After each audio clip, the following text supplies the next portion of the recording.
Maqaan Waaqayyoo gooftaa keenya bara baraan kan eebbifame haa ta'u. Waaqayyoo akka nutti dubbatu walii wajjiniin qalbii keenya yaada keenya fuula Waaqayyootiin kadhannaa. Dubbii Waaqayyoo irra dhaabbannee hafuura keenya fuula isaatti dhiyeessinee laphee keenya isaaf dhangalaafnee Waaqayyoo akka nutti dubbatuu fi eenyummaa jireenya keenyaa hundumaa fuula isaatti finneetu walii wajjiniin kadhannaa. Maqaan Waaqayyoo bara baraan kan eebbifame haa ta'u. Just hafuurri qulqulluun hin dubbata nutti haasa'a jechuudha. Hafuurri Waaqayyoo hafuura keenya wajjin waliigalee yeroo hundumaa inni jajjabeessa. Hafuurri Waaqayyoo dhaga'uu danda'u, abboomuu fi danda'utu nurra jiraata.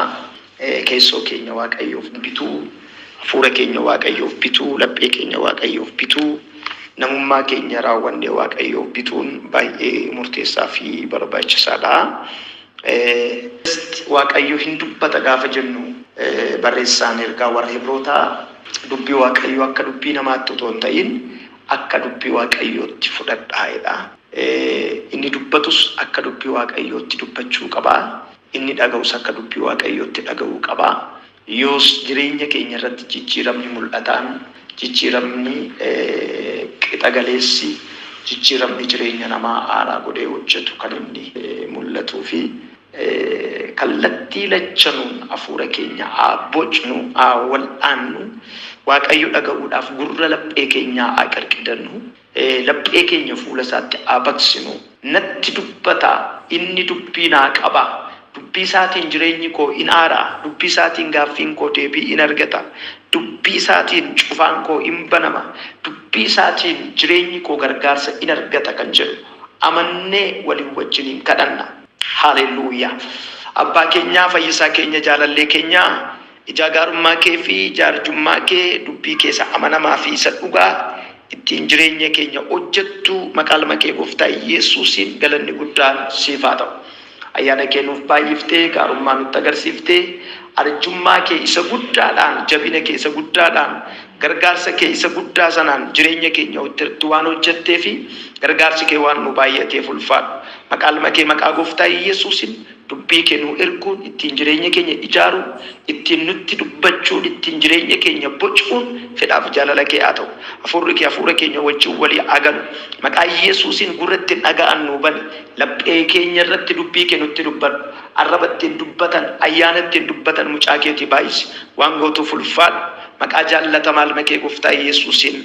Ameen. Maqaan Waaqayyo gooftaa keenyaa bara baraan haa eebbifamu.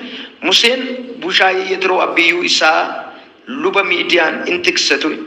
Gaaf tokko bushaayee lafa onaa keessa dabarsee gara Horeeb tulluu Waaqayyoo isa Siinaa jedhamu dhufe. Achittis ergamaan Waaqayyoo arraba ibiddaa isa uuxii qoraattii tokko keessaa boba'u keessatti Museetti mul'ate. Museenis gara uuxiitti qoraattichaa ilaalee kun uuxicha irratti abiddi in argama ture, garuu hin gubanne. Yommus Museen wanta guddaa mul'atu kana itti goree nan ilaala. Uuxiin qoraattii kun maaliif hin gubanne laata jedhe. Waaqayyo gooftaan immoo Museen kana ilaaluudhaaf akka itti gore argee uuxicha qoraattii sana keessaa Musee jedhee waame. Museen immoo kunoo asan jiraa jedhe. Ammas Waaqayyo asin dhiyaatiin iddoon atirra dhaabbattee jirtu kun lafa qulqullaa'aa waan ta'eef kophee miilla keetii baafadhu jedhe. Itti fufees ani Waaqayyo isa kan abboota keetiiti, Waaqayyo isa kan Abrahaam, Waaqayyo isa kan Yisihaaq, Waaqayyo isa kan Yaaqoobis ittiin jedhe. Kanarraa kan ka'e Museen gara Waaqayyoo ilaaluu sodaate, fuula isaa hin dhokfate. yommus Waaqayyo gad qabamuu saba koo warra Gibxii jiranii argeera. Isa isaan warra humnaan isaan hojjechiisan jalaa ba'uudhaaf iyyatanis dhaga'eera. Dhiphina isaanis ani beekeera. Ani harka warra Gibxii keessaa isaan baasuudhaaf gadi bu'eera. Biyya sana keessaa gara biyya gaariitti, biyya bal'aatti, biyya aannanii fi damma baasuutti, lafa Kana'aanotaa, lafa Eetotaa, lafa Amoorotaa, lafa Peerizotaa, lafa Hewootaa, Yebuushotaattis ol isaan nan baasa. Amma kunoo iyyanni Israa'eelotaa na bira ga'eera. Akka warra Gibxii itti isaan cunqursan argeera. Ani mootii Gibxiitti sin erga. Dhaqii saba koo Israa'el biyya Gibxii keessaa baasii jedhee jedha.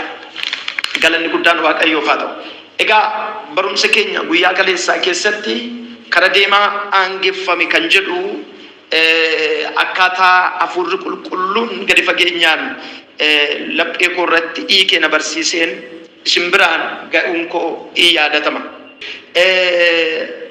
Boqonnaa 3 lakkoofsa 1 kaafnee kutaan amma dubbise irra geenyee waa'ee tulluu irra geenyeetu waliin wajjiniin dhaabbanna. Musee namni jennu kun akkamittiin akka dhalate, akkamittiin akka guddate, akkamittiin mana mootummaa warra Gibxii yookiin maasaraa mootummaa warra Gibxiitti akka hin ol gale, akkamitti achi akka baafame, akkamittiin achi akka ariyyatame, akkamittiin gara biyya Miidiyaan mana abbiyyuu isaatii akkamittiin akka dhaqee fi achitti hoolota tiksaa akka inni ture waliin wajjiniin ilaalleera. Namichi kun nama jireenya gurguddaa kallattii garaagaraa dabarseedha. Waggaa 120 lafa kanarra jiraate, waggaa 40 mana mootii Gibxii, waggaa 40 hoolota abbiyyuu isaatii biyya warra Miidiyaan, waggaa 40 immoo saba Israa'el gaggeessuu irratti nama dabarseedha. Dargaggummaa isaa just umurii waggaa 80 nama wal'aansoon dabarse, leenjiin dabarse. Leenjiin inni dabarse haala mijataa fi haala mijataa hin ta'in gidduutti akka ta'e walii wajjiniin ilaallee turre. Namichi kun biyya warra Miidiyaamitti galee achitti fuudhee intalli warra Miidiyaam tokko fuudhee daa'ima godhatee daa'ima isaatiif ilma Geershoom yookaan maqaa Geershoom jedhamu baasee jireenya isaa qoccolaa, jireenya isaa gaaffiidhaan guutaa, jireenya isaa wal'aansoodhaan guutaa, gaaffii gurguddaa garaagaraa of gaafachaa nama tureedha. Namni kun nama Waaqayyo hojii guddaadhaaf isa barbaadu kallattii garaagaraatiin isa leenjisu yoo ta'e illee jireenyi isaa imalli inni keessa darbe hundinuu nama wal'aansoodhaan guutee fi nama qorumsi garaagaraa irratti wal jijjiire akka ta'e dargaggummaa isaatti iddoo gaarii nama jiraate, maasaraa mootummaa keessa nama jiraate, achii gadi ba'ee saba isaatii fi quuqama saba isaatiif akkasuma hadheessa yookaan imannaa obbolootaatiif jecha maasaraa mootummaa gadhiisee akka inni deeme, akkamittiin immoo jireenya isaa itti fufee jiraachaa akka inni ture argina. Egaa akka aadaa biyya keenyaatti baay'een keessan akkuma beektan soddaan kabaja qabaa, barcuma qabaa, filannoon nyaataa isaaf mala, kan inni uffatuun filatamaaf hojii mitiitii jechuudha. Asitti garuu namichi kun intala namicha kanaa fuudhee soddoome garuu bifa garbichaa yookaan immoo daa'imman xixiqqayyootiin hoolota abbiyyuu isaatii eegaa akka inni ture waliin wajjiniin argina. Kan inni keessatti eegus lafa onaa keessa akka ture waliin wajjin argina. Lafa onaa jechuun iddoo argamni Waaqayyoo hin jirre, iddoo argamni namaa hin jirre gargar cita jechuudha. Yeroo baay'ee macaafa qulqulluu keenya keessatti lafa onaa jedhee kan Waaqayyo waamu iddoo misoomni hin jirre, hafuurri qulqulluun iddootti jireenya namaa hin misoomsine, hafuurri qulqulluun iddootti waldaa hin misoomsine, hafuurri qulqulluun iddootti waldaa hin hojjenne jechuudha. Meebii namni hin jiruuf hin jiraachuu dhiisuu miti. Baay'een keessan akkuma beektan macaafa qulqulluu seenaa macaafa qulqulluu keenya keessatti macaafa qulqulluun waggaa 160 keessatti barreeffamee kan xumurame. Isa kana keessaa waggaan 400 bara callisaa akka ta'e macaafa qulqulluu keenya seenaa macaafa qulqulluu irraa argina. Addunyaan dark age yookaan bara dukkanaa jettee waamti. Maal jechuu akka ta'e yeroo baay'ee ayyoonni dabaree garaagaraatiin dabareedhaan yeroo isaan wal gaafatan, yeroo isaan gaaffii garaagaraa wal gaafatan argina. Bara callisaa jechuun bara namni hin jirre, bara namni hin dubbanne, bara namni naasofne jechuutu hin ta'in bara Waaqayyoon dubbannee jechuudha. Jireenya namaa keessatti callifti kan abbaan ofiin oode jechuutu hin ta'in kan Waaqayyo namaan oode, kan dhaloonni namaan oode otoo hin ta'in kan Waaqayyo namaan oode, kan firti hiriyyaan lammiin namaan oode jechuutu hin ta'in kan Waaqayyo namaan oodedha. Waaqayyo namaan oonnaan barri bara dukkanaa ta'a. Waaqayyo namaan oonnaan barri bara rakkisaa ta'a. Waaqayyo namaan oonnaan barri yeroo dukkanaa ta'a. Kanaaf macaafa qulqulluu keenya keessatti bara dukkanaa jedhamee kan waamameef jechuudha. Akkuma kana asittis lafa onaa jedhamee kan inni waamameef Waaqayyo iddoo hin jirre, iddootti Waaqayyo nama wajjiniin waliin hin haasofne, iddoo itti hariiroon namaa fi hariiroon Waaqayyoo gargar citee addaan ba'e jechuudha. Maqaan gooftaa keenya maqaan Waaqayyoo bara baraan kan eebbifame haa ta'u. Kanaaf egaa namichi kun imaanaatti kenname otoo hin sharafiin, imaanaatti kenname otoo hin gatiin, imaanaatti kenname utuu hin irraanfatiin, haala isaa ilaalee otoo hin irraanfatiin, hoolota biyyuu isaatii oofee lafa onaa kana keessa darbee gara tulluu Horeeb, gara tulluu Waaqayyoo, gara tulluu Siinaa akka inni dhufe. Tulluu sanarratti Waaqayyo mul'ata dinqiidhaan akka isatti dubbate, tulluu sanarratti Waaqayyo mul'ata dinqiidhaan akka isa tajaajile, tulluu sanarratti Waaqayyo mul'ata dinqii distireetii jireenya isaatii akka itti agarsiise walii wajjiniin ilaalla jechuudha. Maqaan Waaqayyoo bara baraan kan eebbifame haa ta'u. Tulluu irra ga'e lafa onaa keessa darbee iddoo ka'ee abbiyyuu isaatii keessa darbee gatama bishaan bukkee darbee hariyyatama mootii Gibxii darbee ilma intala mootiis jedhamee jiraate kana hundumaa keessa darbee gara tulluu Waaqayyootti dhufe. Ulfinni guddaan Waaqayyoof haa ta'u. Tulluu Waaqayyoo kana maali? Bara durii namoonni baay'een tulluu bakka argama Waaqayyoo godhanii amanu yookaan ilaalu. Iddoo qulqullaa'aa jedhanii yaadu. Shaakala kana Waaqayyo mataa isaatu namoota barsiise. Waaqayyo namootatti gaafa mul'atu, mul'ata gaafa kennuuf, gaafa gorsu, gaafa kallattii kaa'uuf, egeree deemsa jireenya isaanii gaafa itti agarsiisu Waaqayyo ofuma isaatii gara gaaraatti ol waama. Shaakalli kun shaakala kakuu moofaa qofa miti. Shaakala kakuu haaraatis. Baay'een keessa yaadattu Yesuus Kiristoos bartoota 12 keessaa bartoota 3 Yaaqoob, Yohaannisii fi Phexrosin fudhatee tulluu irratti ol ba'ee gaara sana irratti bifa Waaqayyoo isa dhugaatiin, bifa Waaqayyummaa isa dhugaatiin akka isaanitti mul'ate argina. Macaafa qulqulluu keenya የተራራ ስብከት የተራራ ትምህርት የሚባለው የትምህርት ክፍል አለ። ከነጀቹን ኢዶቲ ኢየሱስ ክርስቶስ የሮባይኤ ነሞታ አርገቱ ነሞታ በርሲሱ ጀቹን Kanaaf egaa namichi kun lafa onaa keessa darbe jechuun iddoo Waaqayyo hin jirre, iddoo namni hin jirre, iddoo iyyi bineensotaa gurra nama duuchu, iddoo boqonnaan hin jirre, gaaddifti iddoo hin jirre, bishaan iddoo hin jirre, lafti misoomaaf ta'u iddoo hin jirre, lafa onaa keessa qaxxaamuree tulluu Waaqayyoo bira ga'e gaafa jennu maal jechuu keenya? Rakkina keessa darbee, lola keessa darbee, wal'aansoo keessa darbee, biyya lafaa keessa darbee gara argama Waaqayyoo gara tulluu Waaqayyootti dhufe jechuu keenyaadha. Kanaafuu namoonni waa'ee tulluutiif ilaalcha guddaa qabu jechuudha. Ispeeshaalii macaafa qulqulluu keenya keessatti waa'ee tulluu Heeroob yookaan Ooreeb yookaan tulluu Siinaa gaafa kaafnu macaafa keessa deebii boqonnaa 33 lakkoofsa 2 fi abboota firdii boqonnaa 5 lakkoofsa 4 hanga 5tti ifatti seenaa kana arginaa jechuudha. Inni lammaffaa tulluu Tsiyoon yookaan macaafa faarfannaa 48 lakkoofsa 1 kaasee hanga 2tti argina jechuudha. Iddoon kun lachuu iddoo argama Waaqayyooti. Keessumatti bakki kun lachuu seenaa guddaa qaba jechuudha. Waaqayyoof saba Israa'el wajjin seenaa guddaa qaba. Bakka argama Waaqayyoo isa addaa jedhamee beekama jechuudha. Maqaan Waaqayyoo bara baraan kan eebbifame haa ta'u. Kanaaf egaa tulluun kan inni agarsiisu wantoota gurguddoo sadan tokkoon isinitti hima. Waan kanarraa jireenya keenya keessatti baranna. Haleluuyaa. Utuu wantoota tulluun agarsiisu tulluun kun ibsu sadan kana isinitti himin icciitii waliigalaa gaara yookaan tulluu isinitti himeetan darba.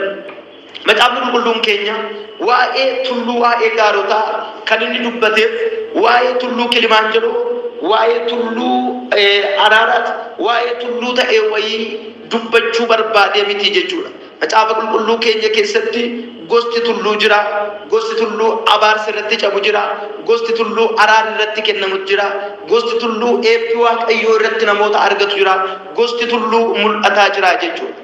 Kanaafuu wantoonni kun gabaabumatti kan isaan agarsiisan kaffitaanoo የበላይነት ነው የሚያሳየው ol ka'insadha kan isaan agarsiisan haalota gararraa ta'uudha. Maqaan Waaqayyoo bara baraan haalota gara ol ka'uu jechuudha. Ol ka'insa qabachuu, ol ka'insa seenaa, ol ka'insa dinagdee, ol ka'insa mul'ataa, ol ka'insa ayyaanaa, ol ka'insa beekumsaa argachuu jechuudha. Ol ka'insa jechuun birri baay'ee walitti qabanii maqaa guddaa qabaachuu jechuu miti. Ol ka'insa jechuun gamoo abbaa darbii hedduu ijaaranii maqaa qabaachuu, giddugala gabaa guddaa qabaachuu, hoteela beekamtii biyyaa qabu qabaachuu, bakka bashannanaa beekamtii biyyaa qabu qabaachuu jechuu miti. Ol ka'insa jechuun yaada ofii Waaqayyoon wajjin walitti hidhuu yookaan walitti firoomsuu jechuudha. Dubbii kana gabaabumatti Qolaasiyaas boqonnaa 3 lakkoofsa 1 irratti gaafa ilaallu kutaa kana keessatti ergamaa Phaawulos amantoota kanaan waan tokko dubbata.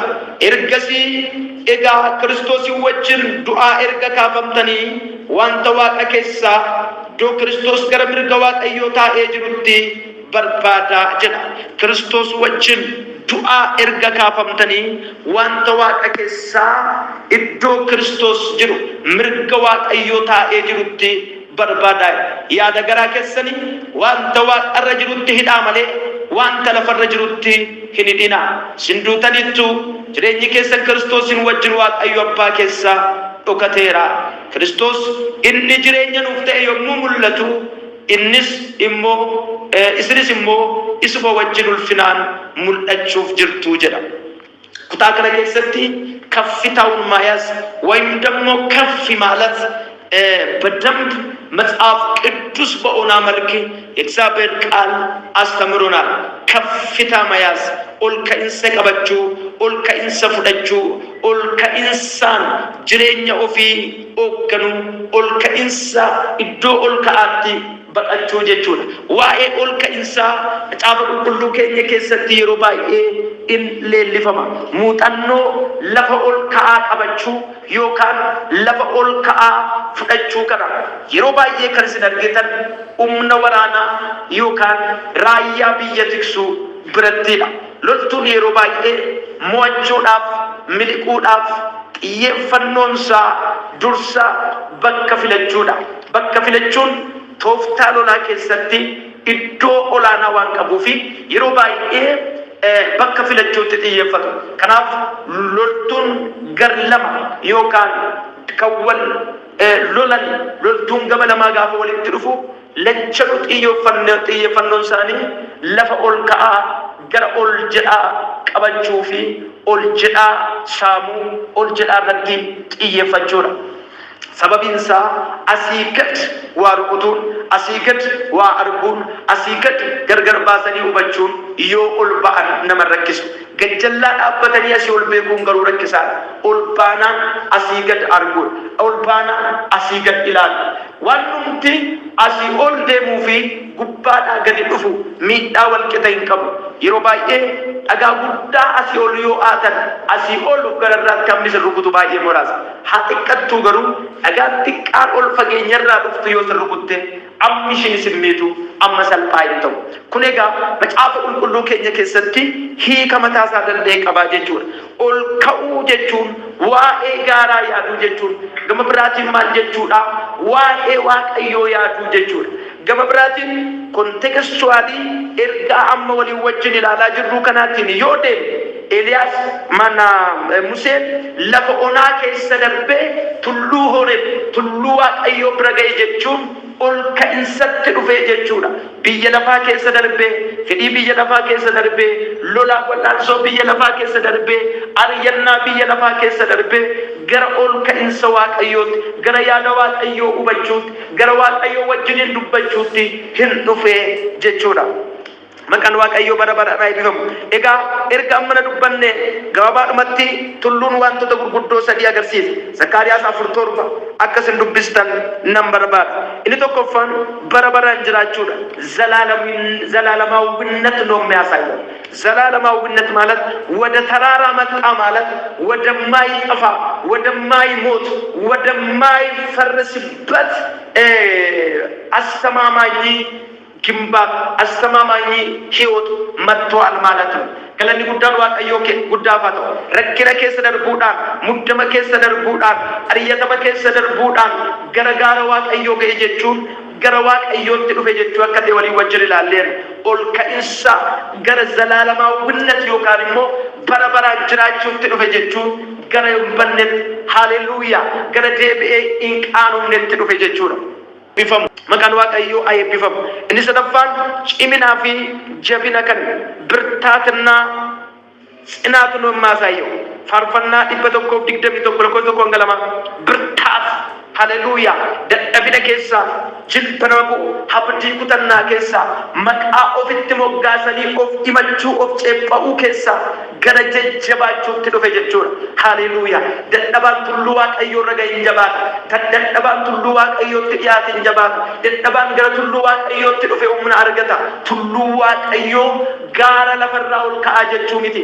tulluu Waaqayyoo ilma isaa Yesuus Kiristoos gara Yesuus Kiristoositti dhufne jechuun gara Yesuus Kiristoositti baxxanne jechuun gara Yesuus Kiristoositti dhiyaanne jechuun gara Yesuus Kiristoositti baane jechuun haleluuyaa gara jireenya bara baraatti dhufneerra imbannu jechuudha.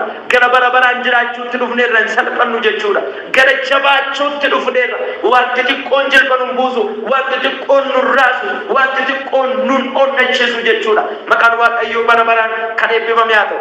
isa kana ilaalaa jechuudha. inni sadaffaan wada Kiristoos mangist ወይም ደግሞ ክርስቶስ መንግስት ነው ማሳየው ሞቱማ Waaqayyooti kan inni agarsiisu. ዳንኤል 2:35 መጽሐፈ ኢሳይያስ በቆና ለመለኮፍ ሰላም አጥኒ ኢላሉ ደንደሱ jechuudha. imala lafa onaa erga tumure tulluu Waaqayyoo bira erga ga'e haala isaa miira lafa onaa irra darbee mul'ata abjoote yookaan mul'ata ajaa'ibaa arge jechuudha.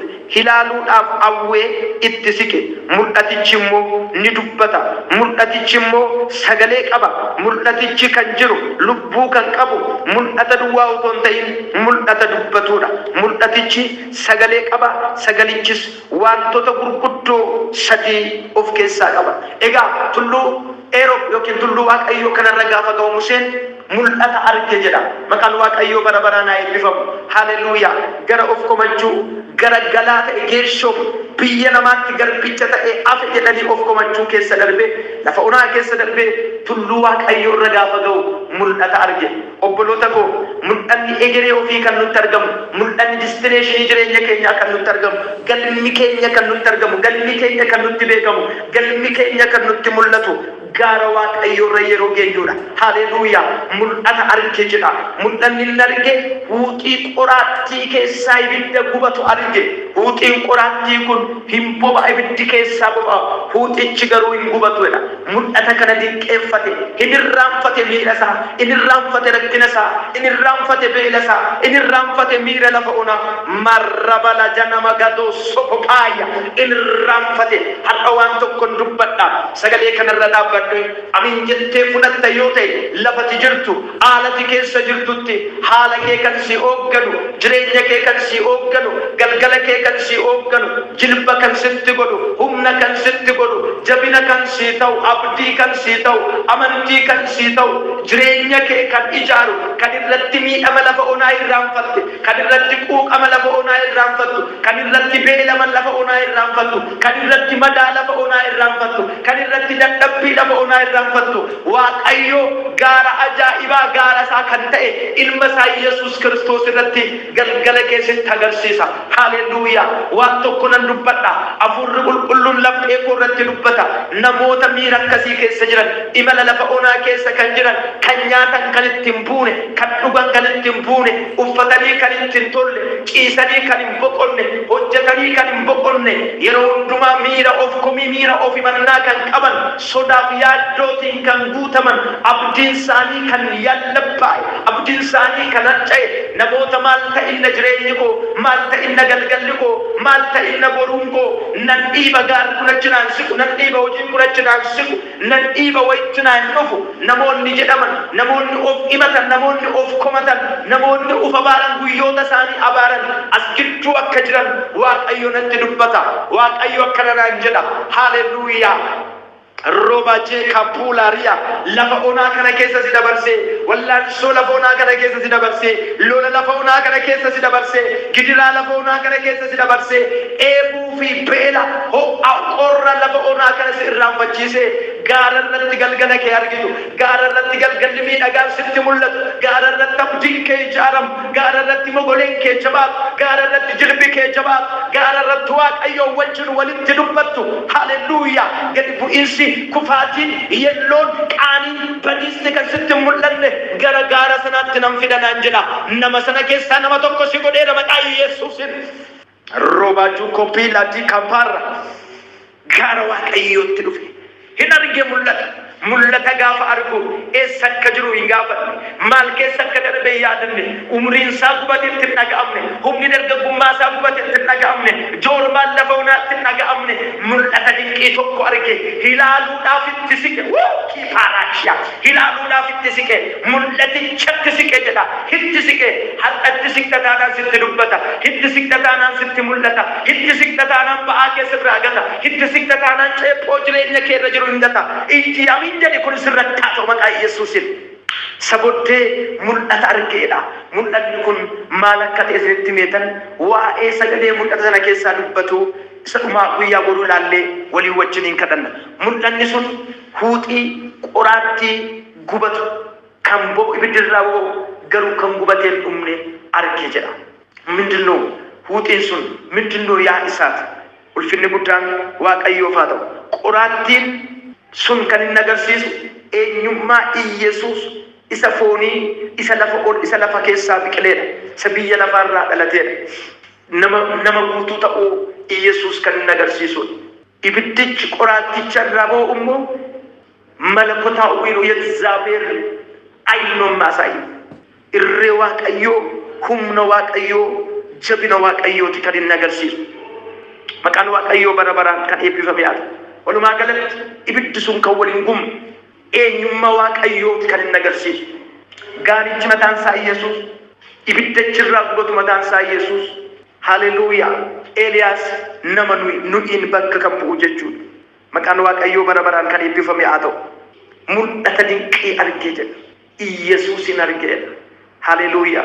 Obboleettii koo obboleessa koo wal'aansoo amma jireenya kee irra jiru lola amma jireenya kee irra jiru ari'annaa jireenya kee irra jiru irra qaxxaamuruudhaan irra darbuudhaan Waaqayyoo egeree keessa miidhagaa isa bareedaa Yesuusin sitti agarsiisa. Kaayyoon Waaqayyoo haalota hedduu keessa si qaxxaamursuusaa kaayyoon Waaqayyoo wal'aansoo hedduu keessa si qaxxaamursuusaa kaayyoon Waaqayyoo bu'aa baay'ee hedduu keessa si qaxxaamursuusaa si joorsuu si dhamaasuu si dadhabsuu abdii si kutachiisuu barbaadee miti Waaqayyo. Haleluuyaa. Miidhagaasa ta'e ilma isaa Yesuus Kiristoosin akka argitu barbaada. Jireenyi kee kallattii hundumaan Yesuusin akka argu Yesuus akkasitti mul'atu Yesuus akka argitu barbaada. Haleluuyaa. Ana hin beeku haala amma keessa jirtan keessaa baatanii wallaansoo amma keessa jirtan keessaa baatanii Yesuusin wajjin walitti baatu.